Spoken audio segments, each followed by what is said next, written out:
Olá, meu nome é Márcia Guedes, eu sou poeta e contadora de histórias.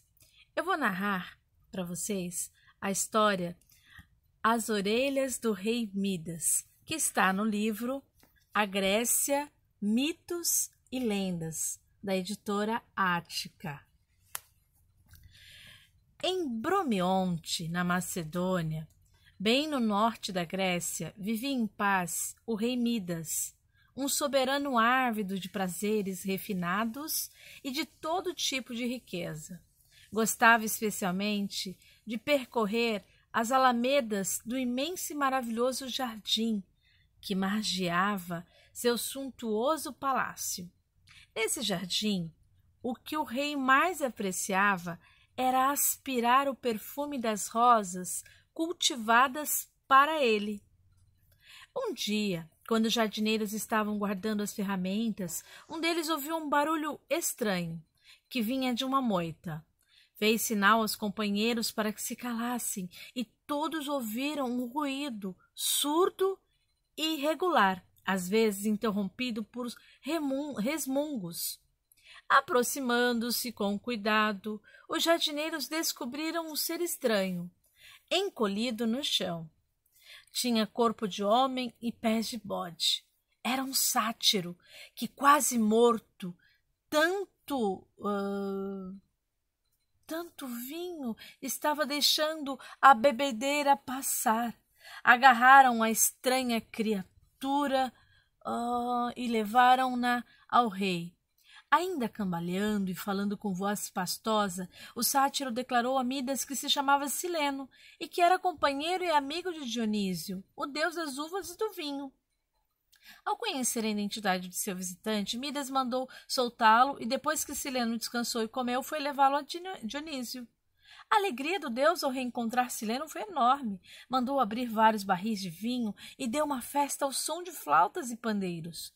Quando as danças finalmente cessaram, Dionísio disse que desejava agradecer a Midas. Propôs satisfazer um desejo do rei. Qualquer um. Acontece que Midas era muito cobiçoso. E isso o fez responder sem pensar.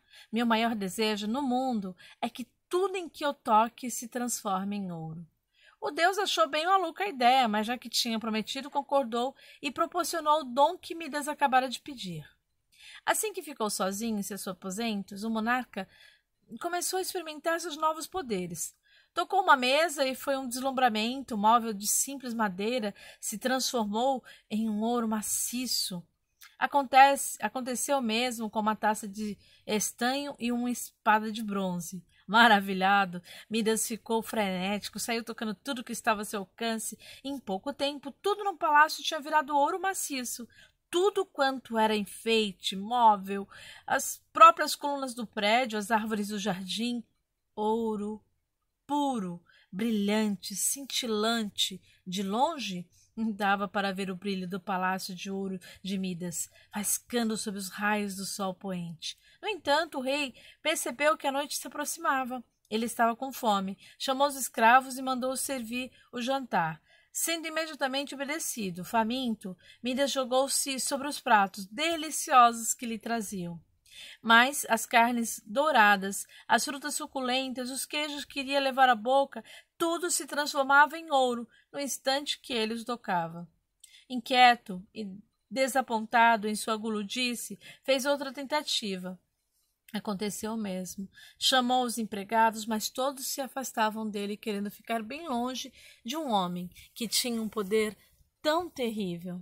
Então Midas, alucinado de fome e de solidão, começou finalmente a refletir e perceber que o dom de Dionísio condenava-o a uma morte rápida. Ficou apavorado e chorando. Implorou ao Deus que o livrasse daquele poder assustador e mortal. Dionísio deu boas gargalhadas quando viu a que ponto a cobiça levara Midas, mas ficou com pena e aconselhou-o a logo tomar um banho na nascente do Páctolo, um rio próximo ao monte Timolo. Midas obedeceu e, ao sair da água, viu com alívio que seu dom funesto desaparecera. Desde esse dia, as águas do Pactolo carregam sempre uma porção de pepitas de ouro. Depois de uma aventura tão desastrosa, Midas devia ter aprendido a ser mais cuidadoso com os deuses. mas não aprendeu e meteu-se em uma outra enrascada. Apolo, deus do sol, ia disputar um concurso de música com o sátiro Márcias. Midas, que tinha sido aluno do célebre músico Orfeu, foi designado um dos juízes. Quando os dois terminaram de tocar, ficou evidente para todo mundo que Apolo era muito melhor que Márcias. Mas Midas resolveu dizer o contrário. Numa teimosia estúpida, Apolo foi declarado vencedor, mas resolveu castigar Midas por sua total falta de sensibilidade musical e transformou as orelhas do rei num par de orelhas de burro bem grandes. Midas ficou muito sem graça. Para disfarçar, só aparecia em público com um gorro de lã, escondendo as orelhas. Não tirava nem para dormir, com medo com que os outros ficassem sabendo. Mas o tempo foi passando e a barba e o cabelo do rei foram crescendo. Chegou o momento em que não dava mais para adiar a corte. Então mandou chamar o barbeiro e, quando ficou sozinho com ele, fez o homem jurar que guardaria segredo sobre o que ia ver.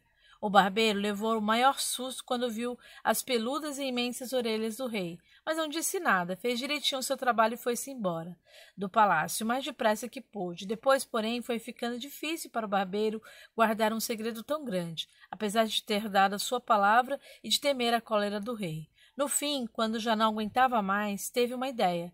Foi a um lugar isolado, perto do rio, cravou um buraco na terra e, quase encostando a boca no chão, murmurou para dentro: "Ó rei Midas, tem orelha de burro." Tapou rapidamente o buraco e foi embora. Mas um caniço, bem ao lado, curvado pela brisa, começou a murmurar: "Ó rei Midas, tem orelha de burro." Todos os caniços da redondeza fizeram a mesma coisa. O murmúrio cresceu e virou um clamor. Dava para ouvir até na cidade. Dali a algumas horas, todo mundo falava das orelhas do rei. Todo mundo ria. O pobre soberano caiu no ridículo e passou a viver para sempre trancado em seu palácio, lamentando, mais uma vez, não ter tido prudência e bom senso. Mas já era tarde. Que isso sirva de exemplo para os reis Midas atuais.